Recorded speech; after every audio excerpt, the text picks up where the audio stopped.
হ্যাঁ, কেউ যদি কোরআনের আয়াত ইত্যাদি লেখা ঝুলায়, এটাকে আপনি শিরিক বলতে পারবেন না। তাবিজ ব্যবহার করা যাবে কি, এটা নিয়ে আমার সাথে একটা বিশাল ডিবেট হয়েছে। ডিবেট মানে বিতর্ক। দেখেন, আরবিতে দুইটা শব্দ, একটা হলো তাবিজ আর একটা হলো তামিমা। পেশ লাগাইয়েন না। তাবিজ রাসূলুল্লাহ সাল্লাল্লাহু আলাইহি ওয়াসাল্লাম একেবারে ক্লিয়ার কাট বলেছেন তাবিজ শিরিক, তাবিজ শিরিক, তাবিজ শিরিক। অনেকগুলো হাদিস আছে, কোনো ব্যাখ্যা ট্যাখ্যা করেননি। সাহাবীরা তাবিজ দেখলে ছিঁড়ে ফেলতেন, শুনতেন না যে তাবিজ কোরআন দিয়ে না অন্য কিছু দিয়ে। তাবিজের প্রশ্ন আসছে, তাবিজ আর তামিমা দুই জিনিস। তাবিজ আর তামিমা দুই জিনিস। তামিমা হারাম, শিরিক। তামিমা শিরিক। তামিমা কি? শিরিক। তামিমা, এই তামিমাকে অনেকে তাবিজ বইলা শিরিক বলতে চায়। তো মনে রাখবেন, তামিমা নাজায়েজ। নবীজি বলছে, মান আল্লাহ তামিমাতান, যে ব্যক্তি তামিমা ঝুলায়, যে ব্যক্তি শরীরে তামিমা ঝুলায়, ফাকাদ আশরাকা, সে শিরিক করলো। ওই তামিমার ভিতরে কুফরি লেখা থাকতো, কুফরি লেখা থাকতো, এই জন্য এটা শিরিক। হ্যাঁ, কেউ যদি কোরআনের আয়াত ইত্যাদি লেখা ঝুলায়, এটাকে আপনি শিরিক বলতে পারবেন না। কি কথা কি বুঝে আসছে? শিরিক যুক্ত লেখা থাকলে শিরিক, শিরিক লেখা না থাকলে এটা শিরিক হবে না। আর তামিমা আর তাবিজ দুইটা এক জিনিস না, দুইটা আলাদা জিনিস। আসসালামু আলাইকুম রহমতুল্লাহ। প্রিয় দিনী ভাই বোনেরা, আপনারা একটা বিষয় লক্ষ্য করলেন, আরিফ বিন হাবিব এবং রেজাউল করিম আবরার, বাংলাদেশের দুইজন সুনামধন্য মুফতি, কিভাবে তাবিজের ব্যাখ্যা দিচ্ছে দেখেন। এদের সামনে যদি পায়খানা নিয়ে আসে বলেন যে হালাল না হারাম, তাহলেও তারা ইজমা কিয়াস করেও আপনাকে জায়েজ ফতোয়া দিয়ে দিবে। দেখুন, রসুল সাল্লাল্লাহু আলাইহি সাল্লাম যেখানে তাবিজের কোনো ব্যাখ্যা করেননি, তাদের ওস্তাদ খন্দকার আবদুল্লাহ জাহাঙ্গীর বললেন যে রসুল সাল্লাল্লাহু আলাইহি সাল্লাম তাবিজ শিরিক এখানে কোনো ব্যাখ্যা করেননি, আর তারা ব্যাখ্যা করে বসে আছে বড় পণ্ডিত তারা। তো আমি এই ভিডিওতে বাংলাদেশের সবচেয়ে বড় বড় বিজ্ঞ প্রায় 10-12 জন আলেমের মতামত আপনাদের সামনে উপস্থাপন করব। তাবিজ শিরিক না কি, আপনারা বিষয়টা বুঝতে পারবেন। তাবিজ কি আসলে শিরক? হ্যাঁ, সন্দেহ হয় নাকি? মান আল্লাকা তামিমাতান ফাকাদ আশরাকা, নবী করিম সাল্লাল্লাহু আলাইহি ওয়াসাল্লাম বলেছেন, যে ব্যক্তি তামিমা ঝুলাইলো সে শিরিক করলো। তাবিজ ব্যবহার করা, দেওয়া, এটা যে সুন্নাহ বিরোধী কাজ, এটার বিরোধিতা করার মতো কোনো মৌলবী দুনিয়াতে জন্ম নেয় নাই। কারণ রাসূল করিম সাল্লাল্লাহু আলাইহি ওয়াসাল্লাম জীবনে কখনো তাবিজ ব্যবহার করেন নাই, কাউকে তাবিজ দেন নাই। তিনি কি করছেন? ঝাড়ফুঁক করেছেন। ঝাড়ফুঁক, সূরা ইখলাস, সূরা ফালাক, সূরা নাস, সূরা ফাতিহা পড়ে পানিতে ফু, তেল পড়া, শরীরে ফু, এগুলো জায়েজ। এগুলো তিনি জায়েজ না, শুধু সুন্নাহ। কিন্তু তাবিজ নবী করিম সাল্লাল্লাহু আলাইহি ওয়াসাল্লাম ব্যবহার কখনো করেন নাই। তো আমরা তো নবীজি যেটা করছে সেটা করা উচিত, ঠিক না ঠিক? একটা হলো তাবিজ আর একটা হলো তামিমা। তামিমা বলা হয় ছোট ছোট পাথর, তামিমা বলা হয় গাছের বাকল, তামিমা বলা হয় ছোট ছোট কঙ্কর, এগুলা তামিমা, এগুলা লটকানো শিরিক। আল্লাহ নবী ইসলাম বলেন, মান আল্লাকা তামিমাতান ফাকাদ আশরাক, যে তামিমা লটকালো সে শিরিক করলো। তামিমা কি? আরেকটা হলো তাবিজ। উম্মার 1400 বছরের স্বীকৃত ইমামদের মতামত হলো, কেউ যদি অর্থবোধক কোনো কথা লিখে, কোরআনের কোনো আয়াত লিখে, কোনো হাদিস লিখে, কোনো দোয়া লিখে, অর্থবোধক কোনো কথা লিখে যদি কেউ তাবিজ লটকায়, এটা জায়েজ। আবু হানিফার উস্তাদ ইব্রাহিম নাখাই বলেছেন, কেউ যদি কোনো ব্যক্তির শরীর থেকে একটা তাবিজ খোলায় নিতে পারে, 10 জন গোলাম আজাদ করার সওয়াব আমার আল্লাহ ওই বান্দার আমল নামার ভিতর আল্লাহ লিখে দেন। বিশ্বনবী তাবিজ ঝুলান নাই, বিশ্বনবী ঝাড়ফুঁক করতেন। রুকিয়া, ঝাড়ফুঁক করবেন। হ্যাঁ, যদি আপনি তাবিজে কুফরি কিছু লেখেন, কোরআন সুন্নাহ সাংঘর্ষিক কিছু লেখেন, ওইটা শিরিক হবে। কিন্তু কোরআন আয়াত দোয়া লিখে তাবিজ লটকানটা সাহাবীর থেকে প্রমাণিত, তাবির থেকে প্রমাণিত। আমি যদি এখানে আমাকে সময় দেন, অন্তত 10 মিনিট আমি 100 জন ইমামের বক্তব্য আমার ওয়েবসাইটে আমি লিখে রাখছি, 100 জন ইমামের বক্তব্য আমি এখানে বসে শোনাতে পারবো ইনশাআল্লাহ। সুতরাং দিন তো আবেগের নাম না, এক হাদিস পড়ে লাভ দিলে হবে না। জাহিলের দল সব, মূর্খের দল। দেখুন, রেজাউল করিম আবরার এত বড় বড় আলেমদের উদ্দেশ্যে বললেন জাহেলের দল সব।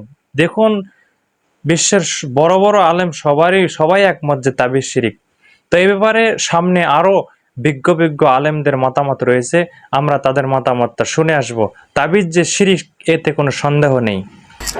অসংখ্য হাদিসে এসেছে, রাসূলুল্লাহ বলেছেন, মান আল্লাকা তামিমাতান ফাকাদ আশরাক, যে তামিমা লটকাইলো সে শিরক করলো। তাবিজ দিয়ে আবার ঝুলানো কি শিরিক? অবশ্যই শিরিক। মানে আল্লাকা তামিমাতান ফাকাদ আশরাকা, তাবিজ লটকাইলো সে একটা গণেশ লটকাইলো যেন গলা।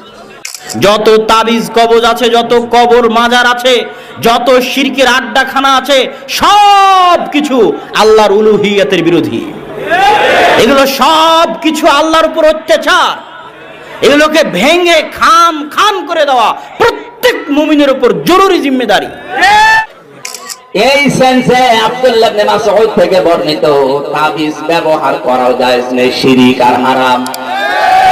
তাবিজ এই দেশে আছে না নেই? আজ কত আলেম নামে কলঙ্ক, পীর নামে কলঙ্ক, ওরা তাবিজের ব্যবসা করে যাচ্ছে।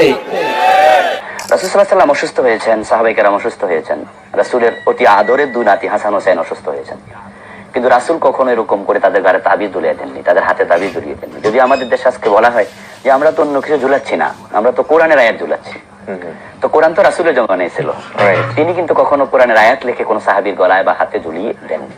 তিনি ঝাড়ফুঁক করেছেন, সেটা করা যেতে পারে। রাসূল সাল্লাল্লাহু আলাইহি ওয়াসাল্লামের কাছে 10 জন মানুষ আসলো, 10 জন। 9 জনের সাথে তিনি হাতে হাত মিলিয়ে বায়াত করলেন, একজনের সাথে বায়াত করলেন না। তখন 9 জন বলল বায়াত তিসাতানো তারাকতা ওয়াহিদান।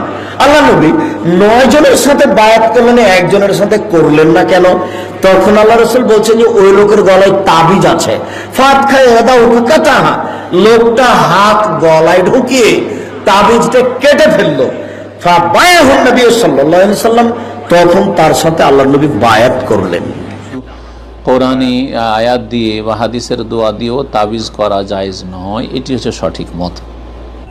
তো ভাই, তাবিজ কবজের ব্যাপারে হাদিসের মধ্যে তো নিষেধ করা হয়েছে, বলা হয়েছে মান তাআল্লাকা তামিমাতান ফাকাদ আশরাকা।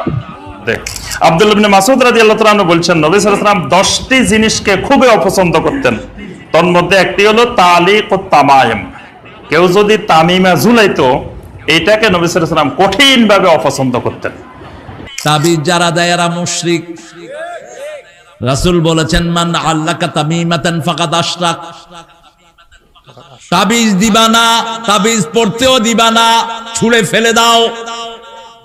কানা ইয়াকরাহু তামাইম মিনাল কোরআন মিন গায়রিল কোরআন। কোরআন দিয়ে তাবিজ দেয়া, কোরআন বাহিরে তাবিজ দেয়া দুটোই অপছন্দনীয় ছিল। নবী করিম সাল্লাল্লাহু আলাইহি ওয়াসাল্লাম কখনো তাবিজ ধারণ করেননি, কাউকে দেননি, কাউকে দিতে বলেননি।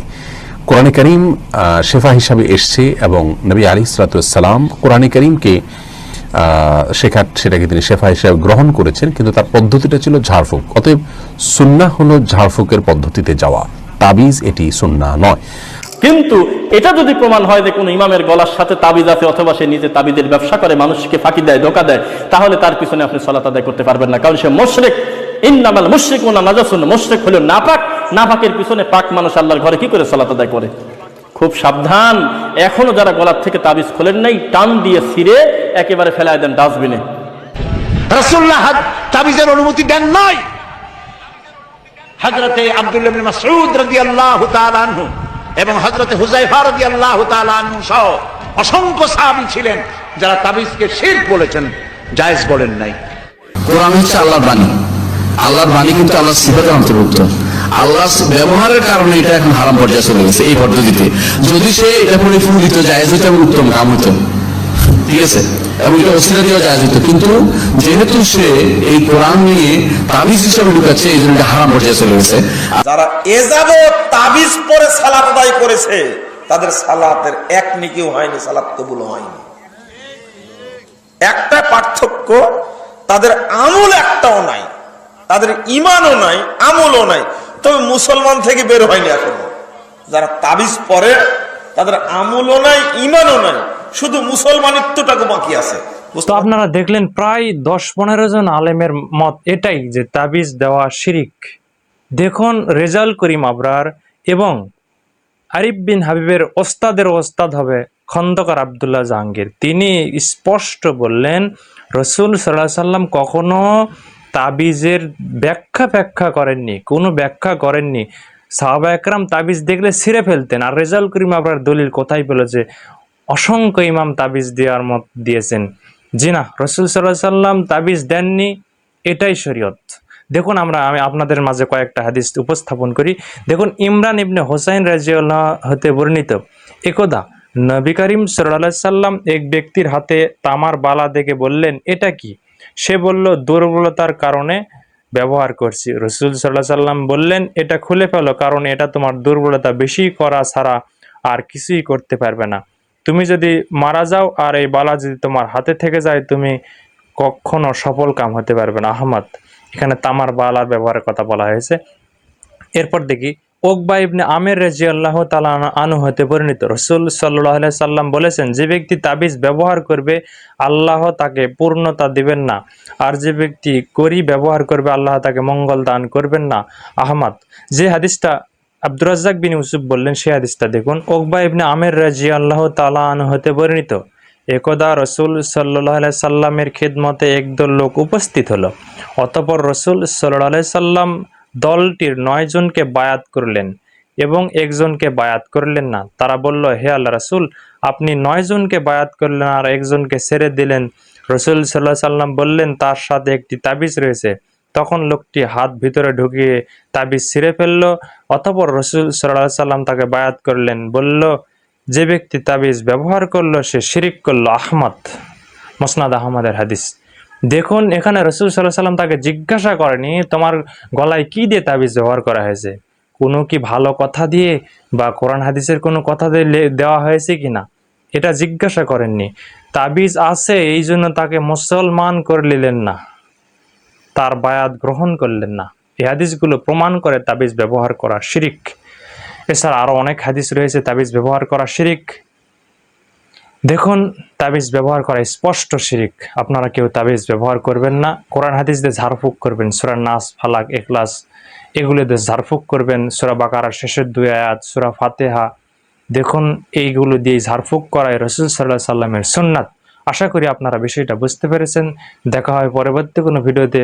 আল্লাহ আপনাদেরকে ভালো রাখুক। আসসালামু আলাইকুম ওয়া রাহমাতুল্লাহ।